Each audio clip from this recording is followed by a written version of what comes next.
ప్రేమిస్తున్నాడు కాబట్టి వచ్చే ఉపద్రవాన్ని కూడా దేవుడు ఆపు చేశాడు.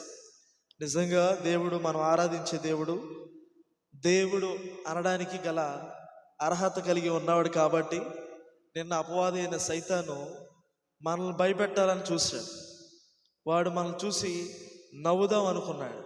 కానీ కానీ ఎప్పుడైతే మన ప్రభు అయిన యేసుక్రీస్తు ప్రార్థనా మందిరంలో ఉన్న దేవుని సేవకులే కానీ సంఘమే కానీ మామూలు కాదని సాతానుగాడికి తెలియదు. దేవునికి స్తోత్రం. చిన్న ప్రార్థన గొప్ప కార్యం దేవుడు జరిగించాడు. చాలామంది అనుకోవచ్చు, లేకపోతే నిరుత్సాహపడవచ్చు, ఏంటి పాస్టర్ గారు వాళ్ళు మీటింగ్స్ పెడుతున్నారు, వర్షమేమో అనుకూలంగా లేదు, వారి దేవుడు వారిని ఏమో కనికరించలేకపోయాడేమో అని సందేహం రావచ్చు. కానీ కానీ మనం ఇష్టపూర్వకంగా ఈ స్థలంలో ప్రతి ఒక్కళ్ళు బాగుండాలి, క్షేమంగా ఉండాలి, ఆయుష్ ఆరోగ్యాలతో పిల్లా పాపలతో సుఖ సంతోషాలతో గడపాలని ఈ రాత్రి దేవుడు తన మనసులో అనుకున్నారు. కాబట్టి మహిమ కలిగిన దేవుడు చక్కటి వాతావరణాన్ని ఇందాక నాన్నగారు గుర్తు చేశారు.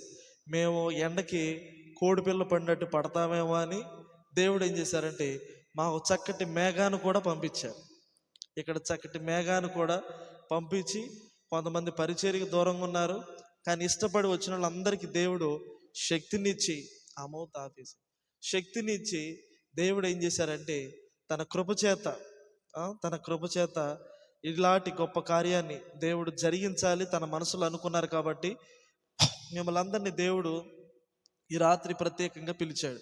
ఏది ఏమైనా సరే ఈ మొట్టమొదటి కొడుకుకు మీరందరూ దేవుని చేత పిలువబడిన వారు. దేవునికి స్తోత్రం. హల్లెలూయా. సంతోషంగా ఉన్న వాళ్ళు హల్లెలూయా చెప్తారా? హల్లెలూయా. రైట్. చాలా జాగ్రత్తగా మనం కొన్ని నిమిషాలు దేవుని మాటలు విందామండి. ఎటువంటి డిస్టర్బ్ చేయొద్దు, దయచేసి ఎవరు మాట్లాడొద్దు, ఫోన్లు కూడా సైలెంట్లో పెట్టుకోండి. కొన్ని నిమిషాలే మనకి ఆ మాటల చేత మన జీవితము ఫలింపు కలగాలి, మన జీవితము దేవునిలో వృద్ధి చెందాలి. అయితే ఏది ఏమైనా సరే ఇక్కడ చక్కగా ఈ సంవత్సరం కూడా మహాతండ్రి, గొప్ప దేవుడు, సర్వోన్నతుడు, సర్వ సృష్టికి ఆధారభూతుడైన దేవుడు కనికరించి ఈ రాత్రి కూడా ఈ స్థలంలో ప్రార్థన జరిగించాలని వారు అనుకున్నారు. కాబట్టి చక్కగా మనం అందరం కలిసి సరైన అవసరతలు, సరైన సదుపాయాలు ఇక్కడ లేకపోయినా ఇష్టపడి వచ్చారు. కాబట్టి యేసయ్య మిమ్మల్ని నేను ఇట్లా, ఇదిగోండి, మీరు ఇంటికి వెళ్ళేటప్పుడు ఇలా వడితో ఎలాగైతే పడతామో, ఆహారం కోసం దీవెనల కోసం ఎలాగైతే పడతామో, ఇలా సమృద్ధిగా మీరు మీ ఇంటికి వెళ్ళాలి. దేవునికి స్తోత్రం. ఖచ్చితంగా ప్రభు విశ్వసించిన వారి ఎడల అద్భుతాన్ని దేవుడు జరిగిస్తాడు. సో ఇక్కడ మనం దేవుని పేరట వచ్చాం కాబట్టి దేవుని విషయాలు, కొన్ని విషయాలు మనం జ్ఞాపకం చేసుకుందాం. యోహాను శుభవార్త ఆల్రెడీ హెడ్లైన్ నాన్నగారు చదివారు కాబట్టి యోహాను శుభవార్త 3వ అధ్యాయము 3వ వాక్యాన్ని ఒకసారి చదువుదాం. యేసయ్య ఒక వ్యక్తితో, ఒక బలమైన గొప్ప ధనవంతుడితో రాత్రి వేళ ఇదే సమయంలో ఇదే టైంలో యేసు ప్రభు వారికి చెప్తున్న మాట ఏంటంటే, ఒకసారి చదువుతారా? యోహాను శుభవార్త 3వ అధ్యాయము 3వ వాక్యం. అందుకు యేసు అతనితో, ఒకడు క్రొత్తగా జన్మించితేనే గాని అతడు దేవుని రాజ్యము చూడలేడని నీతో నిశ్చయముగా చెప్పుచున్నాను. దేవునికి స్తోత్రం. ఇప్పుడు ప్రపంచం నలుదిక్కుల్లో ఏ యొక్క దేశాల్లో మనశ్శాంతి లేదు. చాలా జాగ్రత్తగా వినండి, నా వైపు చూడండి. ప్రపంచం నలుదిక్కుల్లో ఎక్కడ నెమ్మది లేదు, మనశ్శాంతి లేదు, సుఖం లేదు, కంటి నిండా నిద్ర లేదు. దేవుడి దయ వల్ల, దేవుని కృపను బట్టి మనం ఏదో పుణ్యం చేసుకున్నాం కాబట్టి మన దేశంలో ఇంకా యుద్ధం అనేది జరగలేదు. ఇప్పుడు ప్రపంచం నలుదిక్కుల్లో అనేక చోట్ల యుద్ధాలు జరుగుతున్నాయి. మీరు చూస్తున్నారో లేదో, యూట్యూబుల్లో, ఇన్స్టాగ్రామ్లో, ఫేస్బుక్లో చిన్న చిన్న పిల్లలు, దయచేసి యుద్ధాలు ఆపండి, మాకు ఆహారం పెట్టేవాళ్ళు కూడా ఇక్కడ లేరు. వాళ్ళెవరు 10, 12, 15 అంతస్తుల్లో ఉన్న బిడ్డలు. వాళ్ళు ఫైనాన్షియల్గా అభివృద్ధి చెందిన వాళ్ళు, కోటీశ్వరులు అనడానికి వాళ్ళు పిలువబడిన వాళ్ళు. అలాంటి పరిస్థితిలో ఈరోజు ఎవరైనా ఆహారం పెడితే బాగుండు, ఎవరైనా చిన్న పులిహార పొట్లాలు ఇచ్చినా మాకు చాలు, ఎవరైనా తాగడానికి కొంచెం మంచినీళ్ళు ఇస్తే బాగుండని. ఇది నేనేదో కల్పితాలు కాదు, మీ దగ్గర అందరికీ స్మార్ట్ ఫోన్లు ఉన్నాయి. ఒకసారి యూట్యూబ్లో మీరు కొడితే ఇప్పుడు అనేక చోట్ల భయంకరంగా యుద్ధాల వల్ల పసిపిల్లలకి ఆరోగ్యం లేదు, తల్లిచ్చే పిల్లలకి పాలిచ్చే పరిస్థితి కూడా లేదు, జీవోత్సవాల్లాగా అల్లకల్లోలం అయిపోతుంది. ఎందుకు ఇలాంటి పరిస్థితి ఎందుకు కలిగింది? ఎందుకు ఇలాంటి భయంకరమైన విపత్తు కలిగింది? ఒకసారి ప్రతి ఒక్కళ్ళు ఆలోచించాలి. మహాదేవుడి దయ వల్ల నీవు నేను ఈరోజు ఈ 5 ఏళ్ళు మనకు నోట్లో వెళ్తున్నాయి. 5 ఏళ్ళు నోట్లో వెళ్తుంటే కడుపు నిండా 3 పూట్ల ఆహారం దొరుకుతుంది, కంటి నిండా నిద్ర దొరుకుతుంది, కావాల్సిన నీరు, అన్ని సదుపాయాలు మన దేశంలో దేవుడు ఇచ్చాడు. ఎందుకనంటే నీవు నేను చేసుకున్న పుణ్యం వల్ల. అంటే ఏమిటంటే మనం చేస్తున్న ప్రార్థనను బట్టి, మనం చేస్తున్న భక్తిని బట్టి మహిమ కలిగిన దేవుడు మనల్ని కాపాడుతూనే వస్తున్నారు. ఇప్పుడు ప్రపంచ నలుదిక్కుల్లో ఎక్కడ మనశ్శాంతి లేదు. రాత్రి అయినా పగలైనా వాళ్ళకి భయంగా ఉంటుంది. ఎవరో వచ్చి ఏ అనుభవం మా మీద వేస్తారో. ఇప్పటికే వేలల్లో దాటిపోయారు మరణాలు. ఎవరో మా దేశానికి వచ్చి బాంబేస్తారు. మేము కట్టుకున్న సుందరమైన గృహాలు, మేము కట్టుకున్న అపార్ట్మెంట్లు, మా విలువైన కార్లు, సంపద, డబ్బులు ఇస్తున్నా తీసుకునే వాళ్ళు లేరు. అక్కడ డబ్బులు ఇస్తున్నా సరే తీసుకునేవాళ్ళు లేరు. వాళ్ళకి కావాల్సింది ఏమిటి? ఆహారం కోసం ఎదురు చూస్తున్నారు. డబ్బులైతే ఎవరి కాళ్ళే పెట్టు సూట్ కేసులు దాచుకుని ఉన్నారు. కానీ అవన్నీ రోడ్ల మీద వెదజల్లుతున్నారు. ఎవరైనా మాకు ఆహారం పెట్టేవాళ్ళు కావాలి, ఎవరైనా మాకు నీరిచ్చేవారు కావాలి.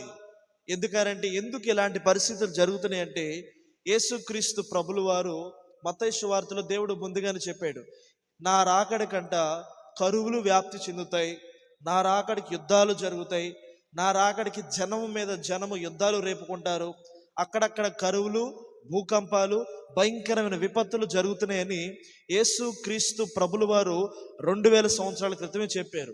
యేసయ్య కట, చాలా జాగ్రత్తగా వినండి, యేసయ్య కట 1000 సంవత్సరాలు గతిస్తే నిన్న జరిగినట్టుగా ఉంటుంది. 1000 సంవత్సరాలు గతిస్తే దేవుని దృష్టిలో నిన్న జరిగినట్టు ఉంటుంది. అంటే ఇప్పుడు మనం ఎన్నో సంవత్సరాలు ఉన్నాం? 2026 సంవత్సరాలు. అంటే దేవుని దృష్టిలో ఎన్ని రోజులు అయింది? 2 రోజులు అయింది. యేసుక్రీస్తు ప్రభులు వారు ఆయన రావడానికి సంసిద్ధంగా ఉన్నారు. చాలామంది మీ చిన్నతనంలో, లేకపోతే మీ నడి వయసులో, మీ వృద్ధాప్య దశలో చాలామంది చాలా చోట్ల ఈ మాట మీ చెవిని పడి ఉంటుంది. యేసయ్య త్వరగా రాబోతున్నారు, యేసు ప్రభు త్వరగా రాబోతున్నారు. మా చిన్నప్పటి నుంచి వింటున్నాం పాస్టర్ గారు, ఇదేం మా కొత్త కాదు అనుకోవచ్చు. ఎందుకు ప్రభువారు ఆలస్యం చేస్తున్నారంటే, ఆయనిచ్చే ఉచితమైన పరలోక రాజ్యంలో నీవు నేను అడుగు పెట్టాలని నీ కోసం నా కోసం ఎదురు చూస్తున్నాడు దేవుడు. ఇక్కడ ఒక గొప్ప అధికారి, ఈ గొప్ప అధికారి యెరూషలేములోనే, ఇశ్రాయేల్ దేశంలోనే యూదులందరికీ అధికారిగా, లేకపోతే ఒక గొప్ప బోధకుడుగా పిలువబడుతున్నాడు. నికోదేము అనే గొప్ప బోధకుడు. యేసు ప్రభు వారు చెప్పిన మాట అతనికి అర్థం కాలేదు. ఒకడు క్రొత్తగా జన్మిస్తేనే గాని దేవుని రాజ్యములో అడుగు పెట్టే అర్హత లేదని ప్రభు వారు చెప్పారు. ఇప్పుడు నేను క్రొత్తగా జన్మించాలంటే హౌ ఇస్ ఇట్ పాసిబుల్? ఎలా జరిగిద్ది? నేను క్రొత్తగా జన్మించాలంటే ఎలా జరిగిద్ది? అతనికి ఆ ఆలోచన, ఆ మాట ఉదయకాల సమయంలో దేవుడు యెరూషలేములో ఆ మాటను బోధించినప్పుడు ఆ మాట అతనికి అర్థం కాలేదు. ఇదేమిటి, నాకు ఇప్పుడు సరిగ్గా 45-50 సంవత్సరాలు ఉన్నాయి, ఇప్పుడు నేను ఎలా క్రొత్తగా జన్మిస్తాను? ఆయన అనుకుంటున్నాడు, ఒకవేళ నేను మళ్ళీ నా తల్లి గర్భంలోకి వెళ్ళాలా? ఎలా జరిగిద్ది నా మాట ప్రకారం ఈ మాట యొక్క అర్థం నాకు తెలియపరచండి అని అతను ఏం చేశారంటే, సంధ్య వేళ, రాత్రి వేళ దేవుని దగ్గరికి వచ్చి అడుగుతున్నారు, అయ్యా మీరు ఒక మాట ఉదయకాల సమయంలో చెప్పారు, ఒకడు క్రొత్తగా జన్మిస్తేనే కానీ పరలోక రాజ్యంలో అడుగుపెట్టే అర్హత లేదని మీరు చెప్తున్నారు. అది ఎలాగా? అప్పుడు ప్రభువారు అంటున్నారు, మన పాత స్థితిని విడిచిపెట్టాలంటే, చాలామంది జీవితాలు బయట చూడండి, చాలామంది యవనస్తుల జీవితాలు చూడండి, తల్లిదండ్రులకు తెలియకుండా చాలామంది మందుకి బానిసైన వాళ్ళు ఉన్నారు, సిగరెట్లకి బానిసైన ఉన్నారు, మత్తు పదార్థాలకి, డ్రగ్స్కి, ఇంకేమిటి రకరకాల మత్తు పానీయాలకి బలైపోయిన వాళ్ళు చాలామంది ఉన్నారు. వాళ్ళు నిండు 100 ఏళ్ళు బ్రతకాల్సిన వాళ్ళు అర్ధాయుష్లోనే చనిపోతున్నారు చాలామంది. ఎందుకు ఇలాంటి భయంకరమైన విపత్తు జరిగింది? ఎందుకు జరిగిందంటే దేవుని రాకడ దగ్గరగా అతి సమీపముగా ఆయన కోటాను కోట్ల దేవతలు కాదండి, కోటాను కోట్ల దేవదూతలతో, అంటే యేసు క్రీస్తు యొక్క పరిచారకులతో ఆయన మహిమ మీద రావడానికి సంసిద్ధంగా ఉంటుంటే ప్రతి ఒక్కరిలో పరలోక రాజ్యానికి దేవుని ఇచ్చే ఉచితమైన గృహాల్లోకి వెళ్ళిపోతారని అపవాది అయిన సైతాన్ అంటే మీరు వేరేలాగా ఆలోచించద్దు. సైతాన్ అంటే వేరే దేవుళ్ళు కాదు, లేకపోతే వేరే మనుషులు కాదు. ఇక్కడ బైబిల్ అర్థం ఏమిటంటే దేవుని చేత కొట్టబడిన ఒక దూత. ఆ దూత ఎవరయ్యా అంటే దూతలన్నిటిలో ప్రధాన దూత, పేరు పొందిన దూత, దేవునికి వ్యతిరేకంగా తిరగబడిన దూత. ఎప్పుడైతే దేవునికి వ్యతిరేకంగా తిరుగుబాటుతనం ఎప్పుడైతే వచ్చిందో దేవుడు ఏం చేశారంటే సంఘంలోంచి అతన్ని గెంటి వేసేసాడు.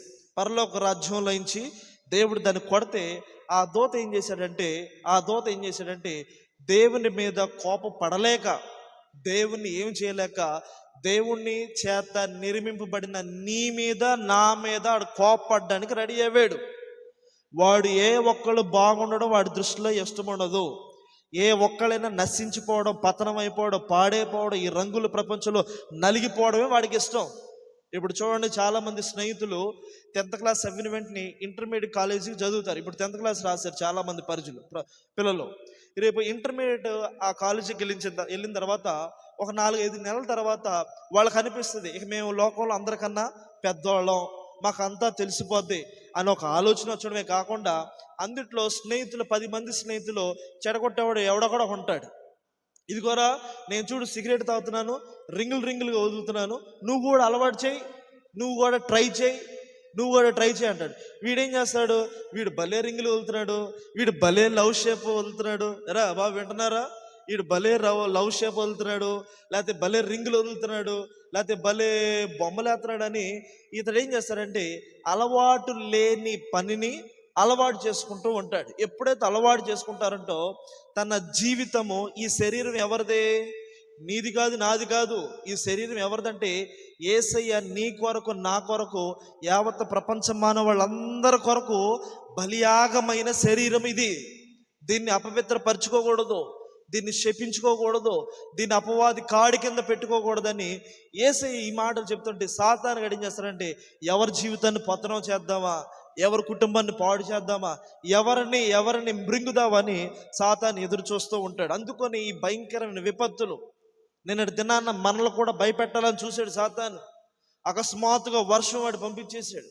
అకస్మాత్తుగా ఆ ప్రదేశము బురదతో నిండిపోవాలి, అక్కడ ప్రార్థన జరగకూడదు అనుకున్నాడు. కానీ సమస్త సృష్టిని ఆయన స్వాధీనంలో ఉంచుకున్న దేవుడి దగ్గరికి వెళ్ళి మనం ఎప్పుడైతే మొరపెట్టామో దేవుడు ఏం చేశాడంటే సాతాను ఈ స్థలంలోంచి, ఈ వెంట్రపాడులోంచి దేవుడు గట్టిగా ఒక్క తన్ను తన్నాడంటే దేవునికి స్తోత్రం.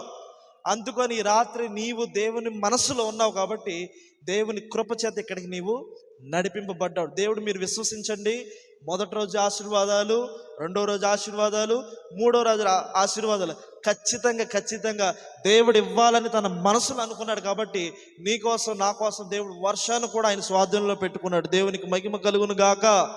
హల్లెలూయా. మనం చేయాల్సింది ఏంటయ్యా అంటే మనం క్రొత్తగా జన్మించాలి. క్రొత్తగా జన్మించడం అంటే ఏమిటి? ఈరోజు అనేక మంది ఒక్కసారి మీరు గ్రహిస్తూ ఉంటే, ఒక్కసారి మీరు ఆలోచిస్తూ ఉండండి. ఆ పిల్లల వైపు చూడొద్దు, నా వైపు చూడండి. నేనే వీడియో, నేనే ఆడియో. సో దయచేసి నా యొక్క చూడండి. ఇక్కడ చాలామంది జీవితాల్లో నేను ఎప్పుడు చెప్తూ ఉంటాను, ఈరోజు అనేక మంది కులాల్లో, అనేక మంది మతాల్లో, అనేక మంది జాతుల్లో, అనేక మంది వర్గాల్లో ఈరోజు ఎందుకని ఈ జీవ గ్రంథాన్ని చేతపట్టుకొని ప్రభు సన్నిధికి వెళ్ళి ఆరాధిస్తున్నారు? ఎందుకు ఈ పరిశుద్ధ గ్రంథం అందరి ఇళ్లలోకి వచ్చింది? ఇదివరకు దీన్ని రానివ్వలేదు కదా, ఇదివరకు దీన్ని అంటుకొనివ్వలేదు. దీన్ని ఏదో ఒక కీడులాగా సంభాషణ చేస్తూ వచ్చారు. ఇప్పుడు ఎందుకని ఈరోజు ఈ బైబిల్ గ్రంథాన్ని చేతపట్టుకొని అందరూ దేవుని దగ్గరికి వెళ్ళి ఆరాధిస్తున్నారంటే సత్యము ఏ మార్గంలో ఉందో కనుక్కుంటున్నారు, సత్యదేవుడు ఎవరో తెలుసుకుంటున్నారు. అందుకనే ఆదివారం వచ్చినా చాలు అందరూ బైబిల్ గ్రంథాన్ని చేతపట్టుకొని దేవుని సన్నిధికి పరిగెత్తుకుంటూ వెళ్ళిపోతున్నారు. అందుకనే ఎక్కడైనా మీరు చూడండి, ఏ దేశంలో అయినా చూడండి, మనకి ఎన్ని దేశాలు? 189 నుంచి 200 దేశాలు ఉన్నాయి. ఈ 200 దేశాల్లో యేసుక్రీస్తు యొక్క బోధ గురించి అనేక ప్రపంచాల్లో బోధిస్తూ ఉంటారు. కొన్ని పండగలు కొన్ని ప్రాంతానికి వర్తిస్తాయి. గమనించాలి, కొన్ని పండగలు కొన్ని ప్రాంతానికి వర్తిస్తాయి.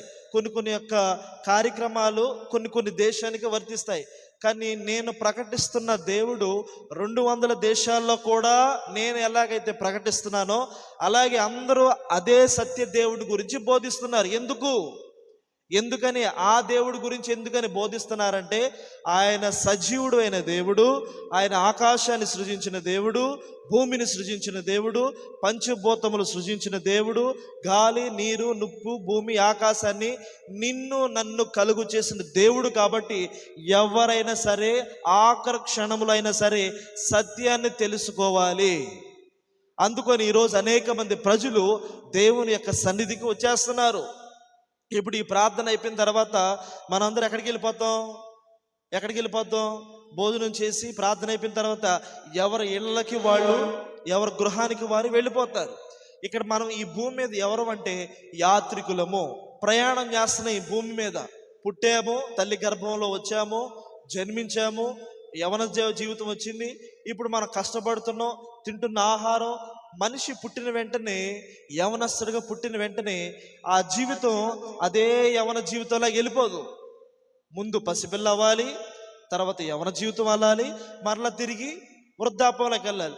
ఈ వృద్ధాప దశలోకి వెళ్ళిన తర్వాత, మనం చనిపోయిన తర్వాత చాలామంది అపోహ ఏంటంటే, చనిపోయిన తర్వాత ఈ ఆత్మ గాల్లో కలిసిపోద్ది అనుకుంటున్నారు. నో, గాల్లో కలిసిపోదు అది. ఇప్పుడు మీరు ప్రార్థన అయిపోయిన తర్వాత మీ ఇంటికి వెళతారా, లేకపోతే ఊరు మొత్తం తిరుగుతారా? ఎవరింటికి వాళ్ళు వెళ్ళిపోవాల్సిందే, ఎవరింటికి గమ్యానికి వారు చేరిపోవాల్సిందే. యేసయ్య ఏం చేశారంటే, నిన్ను నన్ను ఈ లోకానికి పంపించారు. ఆ పిల్లల్ని కంట్రోల్ చేయొచ్చు కదంటారయ్యా. దేవుడు ఏం చేశారంటే, నా వైపు చూడండి, దేవుడు ఏం చేశారంటే ఆకాశం నుండి భూలోకానికి నిన్ను నన్ను యాత్రికులుగా ప్రయాణం దేవుడు పంపించాడు. ఈ ప్రయాణం మనం చేస్తున్నాం. ఏదో ఒక రోజున మన ప్రయాణం ఆగిపోతుంది. మన జీవితం ఎలాంటిదంటే నీటి బుడగ లాంటిది. ఆ వర్షంలో, ఆ నీటి వర్షం పడుతున్నప్పుడు బెలూన్లు వస్తాయి, బుడగలు. అవి కొన్ని క్షణాలు అలాగ నీళ్ళలో వెళ్ళిపోతే కొంచెం అక్కడికి వెళ్ళిన తర్వాత టప్పని పేలిపోతాయి. అలాగే మన జీవితాలు యాత్రికులు లాంటివి. మన జీవితాలు ఎలాంటివండి? యాత్రికులు. మనం ప్రయాణిస్తున్నాం. మన ప్రయాణము ఏదో ఒక చోట ఫుల్ స్టాప్ అవ్వాల్సిందే. ఏదో ఒక చోట మన జీవితము ఆగిపోవాల్సిందే. ఆగిపోయిన తర్వాత మన ఆత్మ ఎక్కడికి వెళుతుంది? మనకు దేవుడు 3 పెట్టారు: ప్రాణము, ఆత్మ, దేహము. ప్రాణము, ఆత్మ, దేహము. ప్రాణం అనగేమిటి? రక్తము. దేహం అనగేమిటి? నన్ను చూస్తున్న ఈ శరీరము. ఆత్మ అనగేమిటి? మన హృదయంలో పెట్టిన ఆత్మ ఉంది కాబట్టి నీవు నేను మాట్లాడగలుగుతున్నావు, గ్రహించగలుగుతున్నావు, పని చేసుకోగలుగుతున్నావు. అయితే ఇక్కడ మీరు గమనించాల్సింది ఏంటంటే, ఈ కనబడుతున్న ఈ బాహ్య శరీరము అలాగే ఈ రక్తము మనం చనిపోయిన తర్వాత భూమిలో కలిసిపోతుంది. ఎందుకని? యేసయ్య ఏమన్నారు? నీవు మట్టి నుండి తీయబడ్డావు కాబట్టి తిరిగి నీవు మన్నైపోదు అని సృష్టి ప్రారంభంలో పెట్టాడు. అప్పుడు పెట్టిన ఆజ్ఞ తొలి మానవుడి నుంచి ఏ మనిషి అయినా చచ్చిపోయిన వెంటనే తీసుకెళ్ళి బెడ్రూమ్లో పెడతారా? తీసుకెళ్ళి బీరువాలో పెడతారా? తీసుకెళ్ళి ఫ్రిడ్జ్లో దాస్తారా? లేదు. మనం ఎక్కడి నుంచి వచ్చామో దేవుడు ఆజ్ఞ ఏమిటి? తిరిగి నీవు మన్నైపోదు. అంటే ఆ మనిషి పూర్తిగా మట్టిలో కలిసిపోతాడు. అది మట్టి నుండి తీయబడ్డాం. నాన్నగారు ఎప్పుడూ చెప్తూ ఉంటారు, మీ శరీరం మట్టి నుండి తీయబడిందంటే ఇలాగ ఒకళ్ళు అడిగితే ఎలా జరిగిందంటే, అప్పుడు నాన్నగారు అంటారు, ఇప్పుడు మీ అందరు చెమట పడుతుంది కదా, ఇట్లా అంటే ఏమొచ్చింది?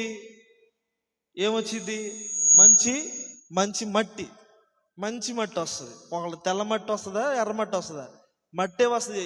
శరీరం మాత్రం ఎన్ని రకాలుగా ఉన్నా సరే మట్టి మాత్రమే వస్తుంది. యేసయ్య కూడా అంతే. నిన్ను నన్ను మట్టి ద్వారానే కలుగు చేశారు. గుర్తుంచుకోండి. కోతుల నుండి, కుక్కల నుండి, ఇంకోటి వాళ్ళు నైజీరియా వాళ్ళు ఉంటారు కదా, ఇంతలో చింపాంజీలు. అలా రాలేదు మనం, వాళ్ళ రాలేదు. దేవుని హస్తాల చేత నిర్మింపబడ్డాం. ఇప్పుడు నిర్మింపబడిన మనము, ఈ శరీరము, ఈ ప్రాణము మట్టిలో కలిసిపోతుంది. ఈ ఆత్మ ఎక్కడికి వెళుతుంది?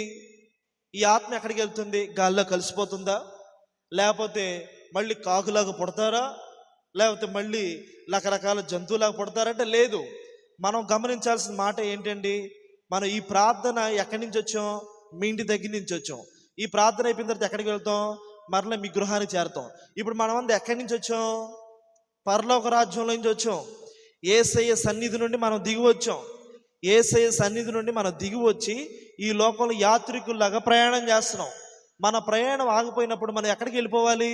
మరలా తిరిగి మన తండ్రి దగ్గరికి వెళ్ళిపోవాలి తప్ప మన పాపములు దేవుని రాజ్యానికి అడ్డుగోడగా ఉండకూడదు. మనం భూమి మీద బ్రతుకున్నంత కాలం 10 మందికి మేలు చేసి చనిపోవాలి అంతే. ఆపదలో ఉన్న వాళ్ళకి సహాయం చేయాలి, ఆహారం లేని వారికి ఆహారం పెట్టాలి, వస్త్రం లేని వారికి వస్త్రం ఇవ్వండి. ఇదన్నీ ఎవరు చెప్పారు? నా సొంత మాటలు కాదు, నేను ప్రకటిస్తున్న దేవుని మాటలు. ఈ బైబిల్ గ్రంథంలో రాస్తుంది. దుష్టుణ్ణి లోకంలో ఏమంటుంది? దుష్ట శిక్షణ దుష్ట ఏదో సంథింగ్ ఉంది. అంటే దుష్టుడు అనేవాడిని ఏసేయండి అంటారు. యేసయ్య ఏమంటున్నారు తెలుసా? దుష్టుణ్ణి కూడా మీరు ప్రేమించండి. వాడు మార్పు కలిగి జీవిస్తే వాడి కుటుంబానికి సంతోషము.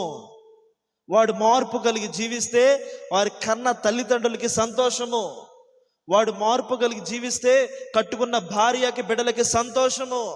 ఇది దేవుని మాటలు. నిన్ను వల్ల నీ పొరుగు వారిని ప్రేమించాలి, సహాయపడాలి, సహకరించాలి. ఆపదలు ఉన్న వారిని చూసి దాటిపోకూడదు. వారు మన దగ్గరికి సహాయం కోరడానికి వచ్చినప్పుడు మన శక్తి కొలది వారికి ప్రేమను పంచాలి. ఇది ఎవరు పంచేది? ఈ మాటలన్నీ ఎవరు చెప్తున్నారు? జీవము కలిగిన దేవుడైనా నజరేయుడైనా యేసుక్రీస్తు చెప్పమన్నారు. ఇప్పుడు అనేక మంది చోట్ల ఇప్పుడు మన భారతదేశానికి ఈరోజు ప్రతి ఆడపిల్లలు స్కూల్కి కాలేజీకి వెళ్ళి చదువుతున్నారంటే దానికి ముఖ్య కారకులు ఎవరు? విలియం కేరీ గారు. ఆ రోజున ఆనాడు ఆడపిల్లలు చదవడానికి లేదు. పలానా తక్కువ జాతి వాళ్ళు రోడ్డు మీద నడిస్తే వాడికి వెనకాల తాటేకలు కట్టిన పరిస్థితులు ఉన్నాయి. మీరు చరిత్ర చదవండి, స్కూల్లో చెప్తారు. మా వెంటర్పాడు స్కూల్లోనే చదివాను ఇదంతా. ఆనాడంట కులం తక్కువ వాళ్ళు, జాతి తక్కువ వాళ్ళు, సంథింగ్ లేబర్ అనేవాళ్ళు ఆ గ్రామంలో ఆ వీధులు వెళ్తే వెనకాల తాటేకలు కట్టేవాడంట. ఎందుకని? వాడి పాదములు అచ్చులు అక్కడ కనపడకూడదని, వాడి నీడ మా మీద పడకూడదని. అలాంటి భయంకరమైన పరిస్థితులు ఉంటే యేసయ్య ప్రేమను పొందుకున్న వారు మన దేశానికి వచ్చి ఇది తప్పు, మనుషుల్ని ప్రేమించాలి, కులాన్ని కాదు ప్రేమించేది, మతాన్ని కాదు ప్రేమించేది, ధనవంతుని కాదు ప్రేమించేది, మనిషిని ప్రేమించాలి. అది హిందూ అయినా, ముస్లిం అయినా, క్రైస్తవైనా, బౌద్ధుడైనా, ఎవరైనా సరే మనిషిని ప్రేమించాలని ఈ వాక్యము చెబుతుంది. ఎప్పుడైతే దేవుని ప్రజలు మన భారత గడ్డ మీద ఎప్పుడైతే అడుగు పెట్టారో అప్పుడు ప్రతి ఒక్కరికి అనాగరికత నుంచి నాగరికత నేర్పించారు. చదువు ఎలా చదవాలి, చదువు అందరికీ సమానము, ఆడపిల్లలు కూడా సమాజంలో బ్రతకాలి, వాళ్ళు కూడా చక్కటి జీవితం ఇవ్వాలని విలియం కేరీ గారు ఏం చేశారంటే మన భారతదేశంలో ఉన్న కొంతమంది ఆత్మీయులు, రాధా రామ్మోహన్ రాయ్ ఇలాంటి గొప్ప మంది ఆత్మీయులతో కలిసి ఇది విరుద్ధం, మనిషిని ప్రేమించలేకపోతే ఈ జీవితం ఎలాంటిదని వాళ్ళు ఆలోచించి మన భారతదేశానికి చదువు, విద్య, వైద్యం, సదుపాయాలు, ట్రస్టులు ఇలాంటి పరికరాలన్నీ దేవుని బిడ్డలు ఆ రోజున పంపించారు. అదే వాళ్ళు కూడా నా స్వార్థం కొరకు నేను ఆలోచించుంటే ఈరోజు ఆడపిల్లలు చదివే పరిస్థితి ఉండొచ్చేదో లేదో తెలిసేది కాదు. ఈరోజు సమాజంలో మనం బ్రతికేగలిగేవాడో తెలిసేదే కాదు. అంటరానితనం, రకరకాల జీవితాలు, ఇవన్నీ యేసయ్యకి ఇష్టం లేదు. యేసయ్యకి కావాల్సింది ఏంటంటే నీవు నేను క్రొత్తగా జన్మించాలి. అది ఎలాగా? యేసుక్రీస్తు ప్రభులు వారు ఎందుకని ఈ లోకానికి వచ్చి అందరి కొరకు ప్రాణం పెట్టాల్సి వచ్చింది? వేరే వాళ్ళు లేరా? లేకపోతే వేరే వాళ్ళకి బాధ్యత లేదా? కానీ ఎందుకని ఆయన పరిశుద్ధుడిగా వచ్చాడు? పరిశుద్ధుడు అనే నామకరణం కలిగి ఉందంటే అతని జీవిత చరిత్ర మనం చదవాలి. చాలామంది వివాహాలు చేసుకున్నారు, చాలామంది వివాహాలు చేసుకుని పిల్లలు కన్నారు, అది వేరే విషయం. కానీ ఇక్కడ యేసుక్రీస్తు జన్మమే ఒక వెలుగు ద్వారా ఈ లోకానికి దేవుడు వచ్చాడు. ఈ లోకానికి వెలుగు ద్వారా ఎందుకు వచ్చాడు? మీకు ప్రారంభంలో చెప్పాను చూడండి. ఒక భయంకరమైన శక్తి లూసిఫర్, సాతాన్ అనే వ్యక్తి మన మీద ఒక భయంకరమైన శక్తిని మోపాడు. ఆ శక్తిని విరగొట్టాలంటే నీ వల్ల, నా వల్ల, పశువుల వల్ల, జంతువుల వల్ల అవ్వదు. ఆ శక్తిని విరగొట్టాలంటే ఇంకో శక్తి రావాల్సిందే. ఆ శక్తిని తొలగించాలంటే ఆ శక్తి మన మీద పెట్టిన శాపము, పాపము, అన్యాయము, అతిక్రమం తొలగింపబడాలంటే మరో శక్తి దిగి రావాల్సిందే. ఇప్పుడు ఇక్కడ మీరు గమనించాలి, ఈ లైట్ వెలుగుతుంది. ఇప్పుడు ఈ లైట్ వెలుగుతున్నప్పుడు మీ కుర్రోళ్ళు ఏం చేశారంటే ఆ లైట్కి ఈ లైట్కి కనెక్షన్ పెట్టారు. ఇప్పుడు ఈ కరెంట్ వస్తున్నప్పుడు ఇదొకటే కరెంట్ వచ్చి అది దాంట్లో కరెంట్ రాకపోతే అది వెలిగిద్దంటారా? వెలగదు. ఈ రెండు సమానంగా వస్తుంది కాబట్టి ఎప్పుడైతే స్విచ్ చేసామో వెంటనే లైట్ అనేది వెలిగింది. అలాగే ఈ లైట్ వెలగాలంటే దానికి తోడు ఏముండాలి? కలెక్షన్ అనేది, శక్తి అనేది, కరెంట్ అనేది ఉండాలి. యేసుక్రీస్తు ప్రభుల వారు ఏం చేశారంటే అపవాదైన సైతాను మన మీద ఒక భయంకరమైన కాడిని మోపాడు. ఆ కాడి ఏమిటి? అజ్ఞానము, మూర్ఖత్వము, వ్యసనాలు, పాపము, జోదము, శరీరాన్ని పాడు చేసుకునే వికృతమైన చేష్టలన్నీ ఇవన్నీ అపవాదైన సైతాన్ని మనుషునికి అంటించాడు. నాకు తెలీదు, నీకు తెలీదు ఏమేమిటో.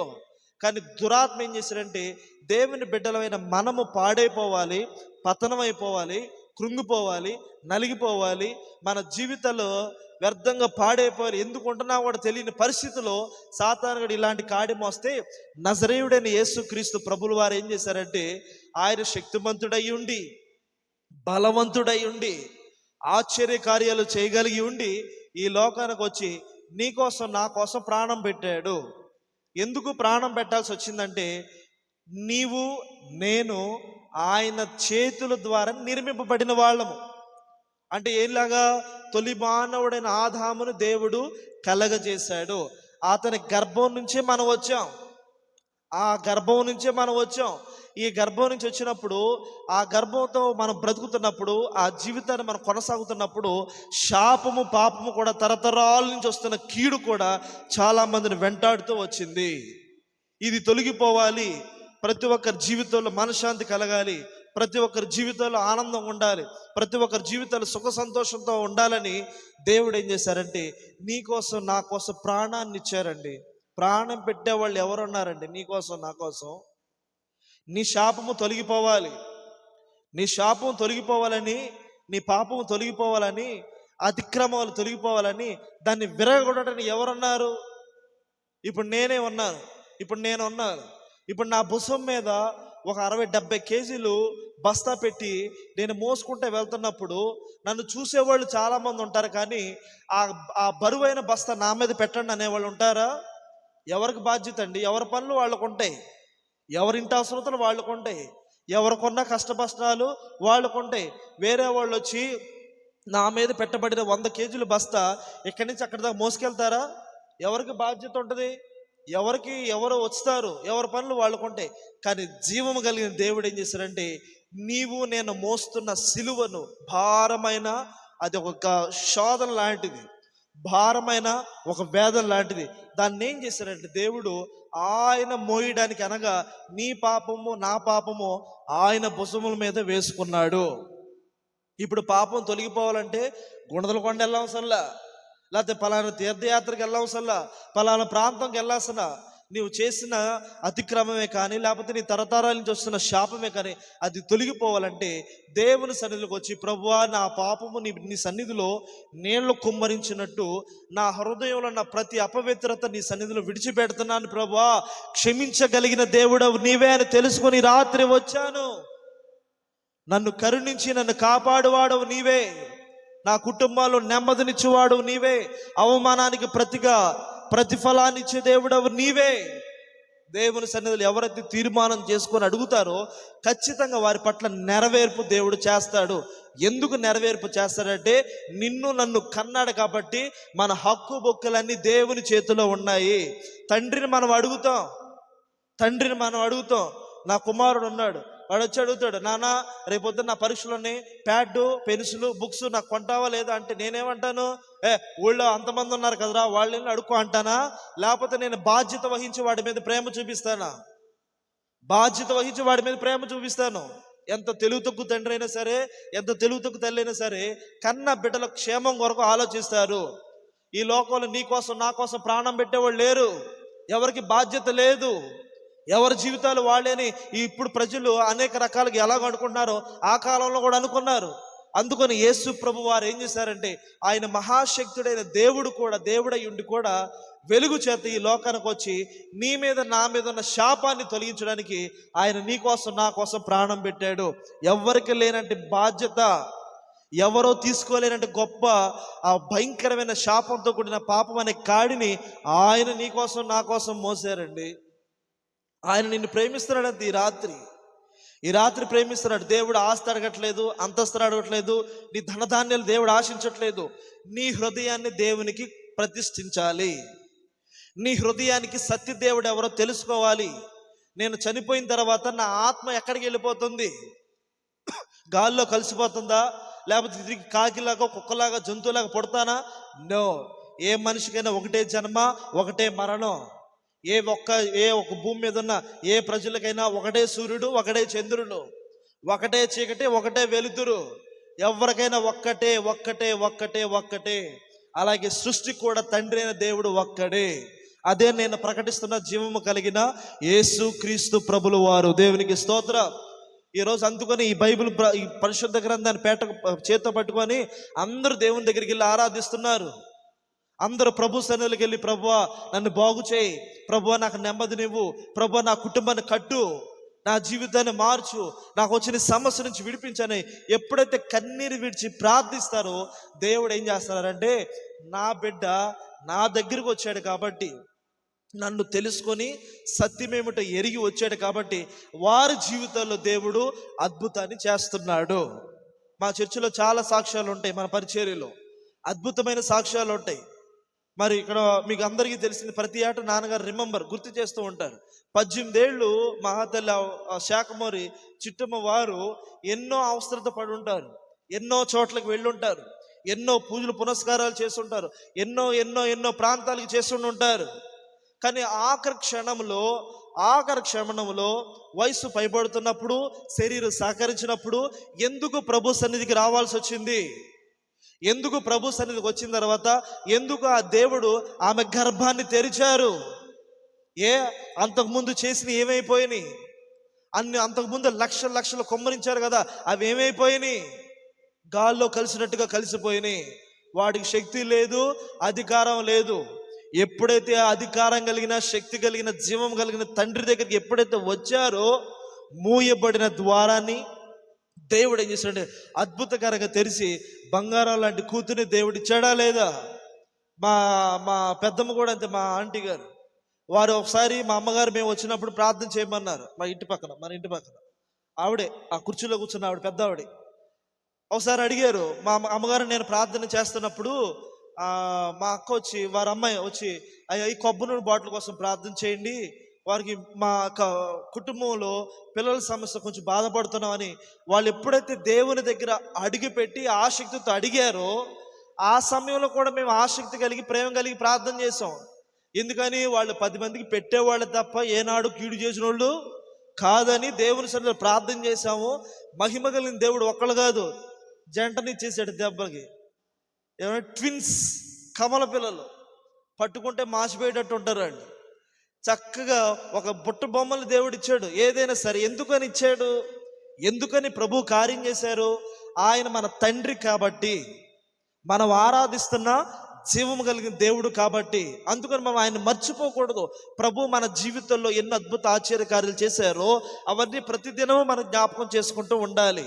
ఆయన సహాయకర దేవుడు, సహకరించే దేవుడు, అవమానాన్ని ప్రతిగా మేలు జరిగించే దేవుడు ఆయన. అందుకని ప్రజలు ప్రభు సన్నిధికి వెళ్ళి ఆరాధిస్తున్నారు. ఈ రాత్రి ఈ ఉపదేశం ద్వారా నీకు ఏ సమస్య, ఏ బాధ, ఏ రోదన, ఏ వేద, ఎన్ని ప్రాంతాలు తిరిగి వచ్చినా ఎన్ని పక్కన పెట్టేయండి.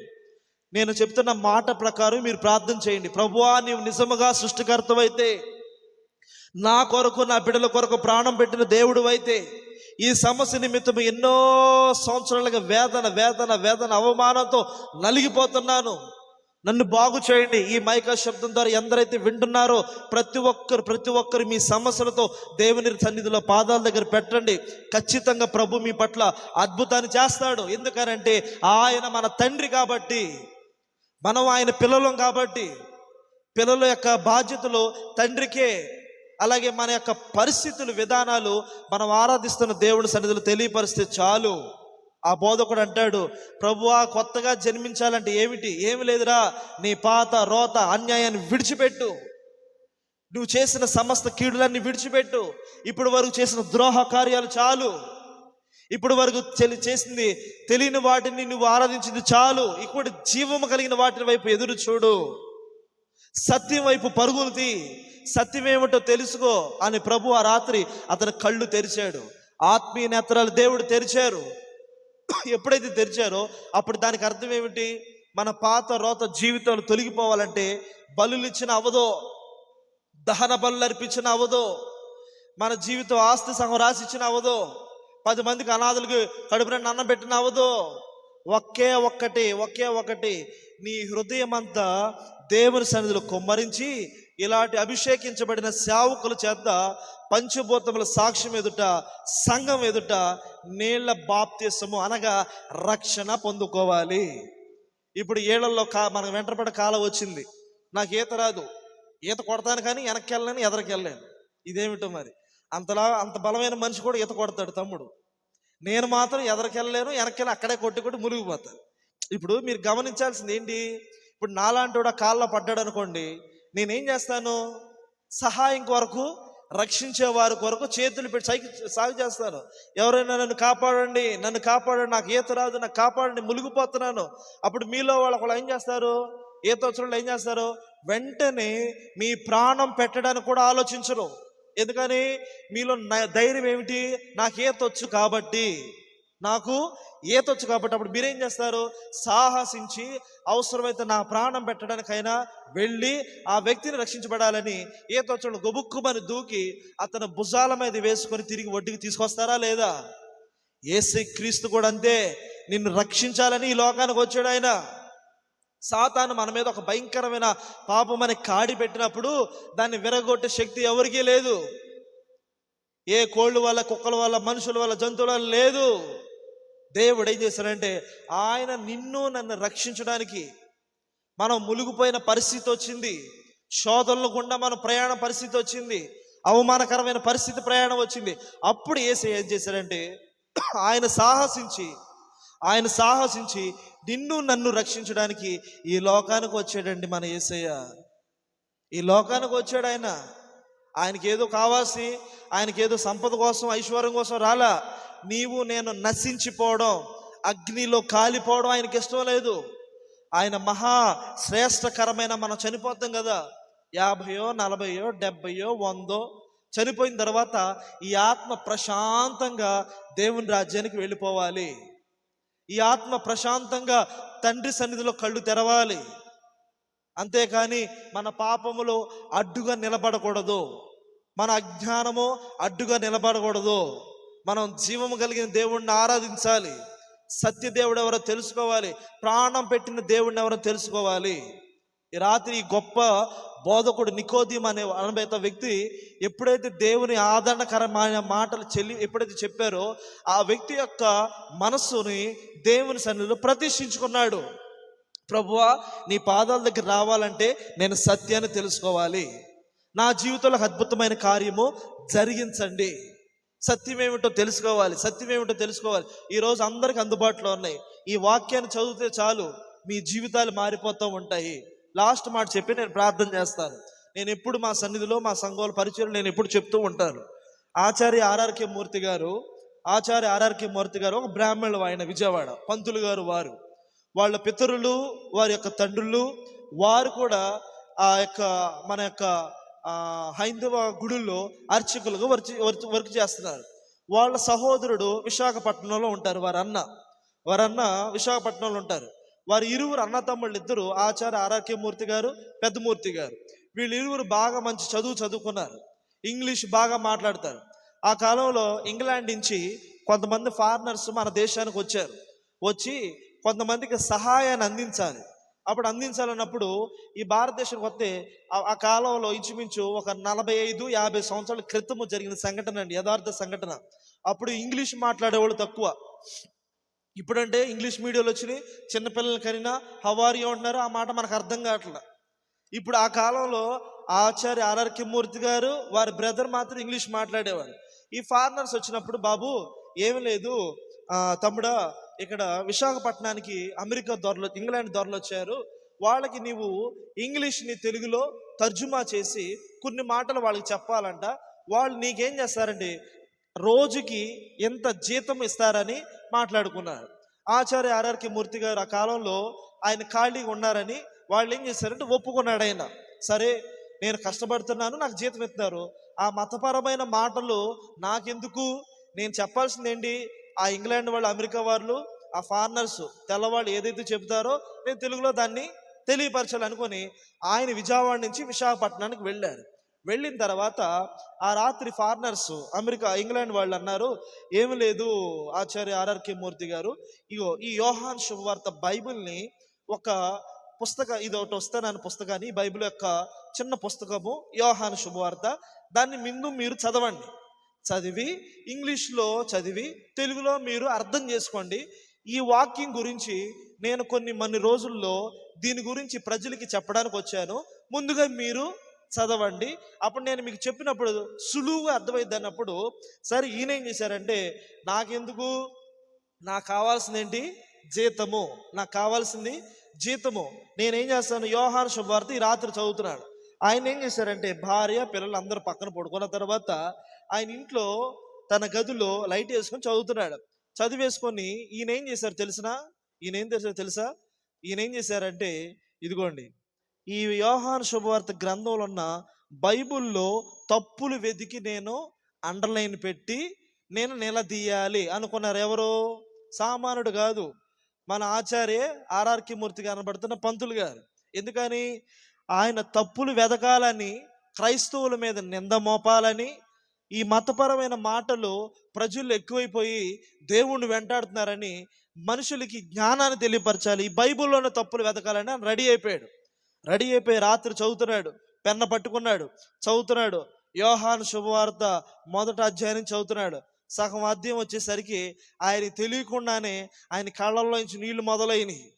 ఇదేమిటి, తప్పు ఎదగాలనుకున్నవాడు కళ్ళల్లోంచి ఆయనకి తెలియకుండానే నీళ్లు కారుతున్నాయి ఏమిటి, ఇలా చదువుతున్నాడు, తెలియకుండానే ఆయన మొదటి పేజీ అంతా నీళ్లతో తడిచిపోయి ఉందంట.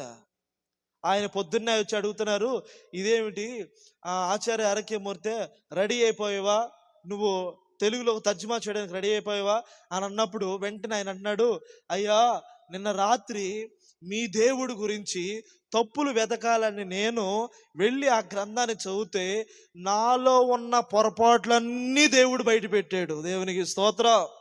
నాలో ఉన్న తప్పుతాలన్నీ, నాలో ఉన్న పొరపాట్లన్నీ ఆ జీవము కలిగిన దేవుడు, మేమెన్నో గ్రంథాలు రాసాం, ఎంతోమంది ప్రజలకి చెప్పావు, ఎంతోమంది అనేకమైన కార్యాలు చేశాను, కానీ ఏనాడు నాకు సంతోషము, ఆనందము, ఒక భారము తీరలేదు.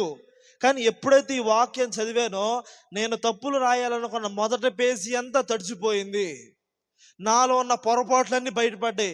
ఇప్పుడు నేను సత్యదేవుణ్ణి ఎవరినో తెలుసుకున్నాను, ఈ రోజు నుంచి నేను సేవకుడిగా, పాస్టర్ గారుగా దేవుని సువార్తను ప్రకటించడానికి రెడీ అయిపోయిన అన్నాడంట. దేవునికి స్తోత్రం.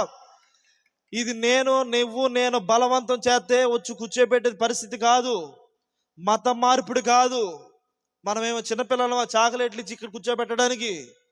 అందరికీ జ్ఞానం ఉంది, ఆఖరు ముసలోళ్ళు కూడా స్మార్ట్ ఫోన్ వాడుతున్నారు. అంటే ఎంత తెలివితేటలు వచ్చినాయి చూడండి. మరి ఇలాంటి పరిస్థితుల్లో పాస్టర్లు అనబడుతున్న వారు, సేవకులు అనబడుతున్నారు, రక్షించబడిన వాళ్ళు మత మార్పిడి కాదండి, మతం మార్పిడి కాదు, మనిషి యొక్క జీవితాన్ని మార్చి సుఖవంతమైన ప్రాంతంలోకి నడిపించడానికి ఈ జీవ మార్గము. దేవునికి స్తోత్రం.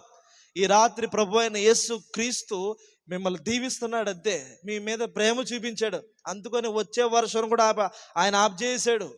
మీ అందరి జీవితంలో ఒక అద్భుతం చేయాలని ఆయన సిద్ధంగా ఉన్నాడు. ఇదిగోండి ఇందా నేను చెప్పాను చూడండి, ఇలా ఈ వడితో గుప్పుడుతో చాలు ఆశీర్వాదాలు, 2 గుప్పుట్లో చాలు. ఇదిగోండి వడి పట్టాలి, చీర చెంగు పెడితే ఒక 2 గుప్పులు వచ్చి ఆహారం ఈ చీర చెంగు పెడితే కేజీ పైన దూగిద్ది అక్కడ.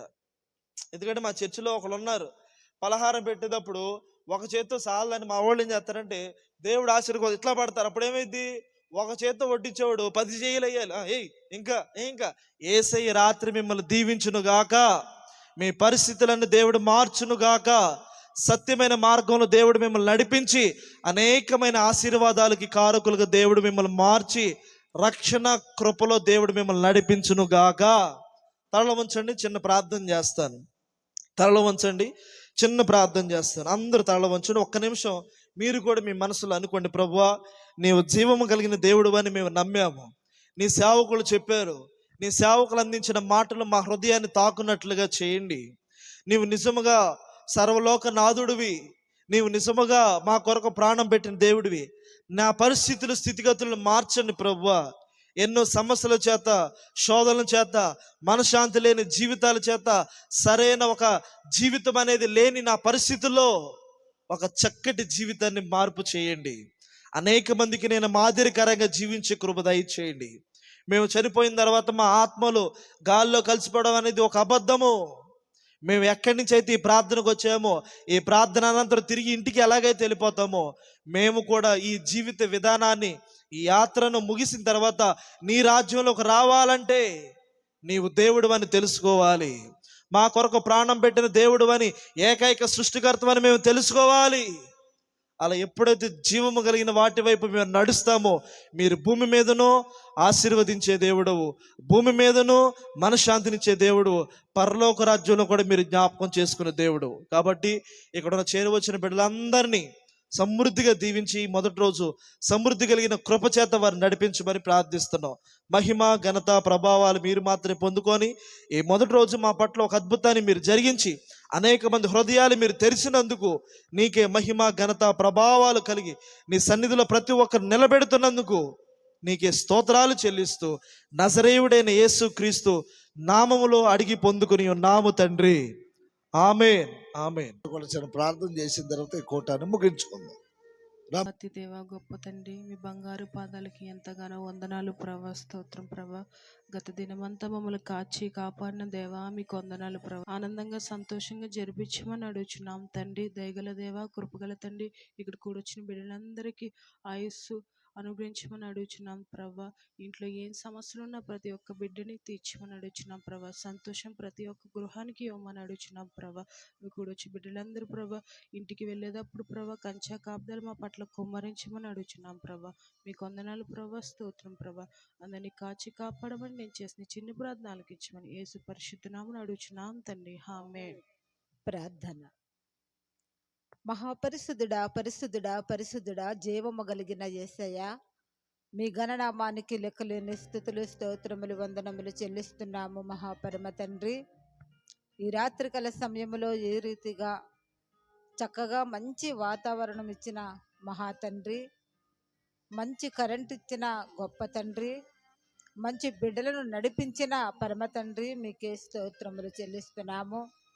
నిన్నటి దినమందు భయంకరమైనటువంటి గాలితో కూడినటువంటి వర్షము అయినప్పటికీ ప్రభువా మా మీద, ఈ గ్రామము మీద కనికరపడి ఈ బిడ్డలందరూ మంచి బిడ్డవు తండ్రి, ప్రాంత వాసులని అయ్యా మీరు గుర్తెరిగి నాయన ఇక చక్కటి మంచి అవకాశాన్ని ఈ యొక్క గ్రామానికి మీరు ఇచ్చినందుకు వందనాలు, స్తోత్రాలు ప్రభువా.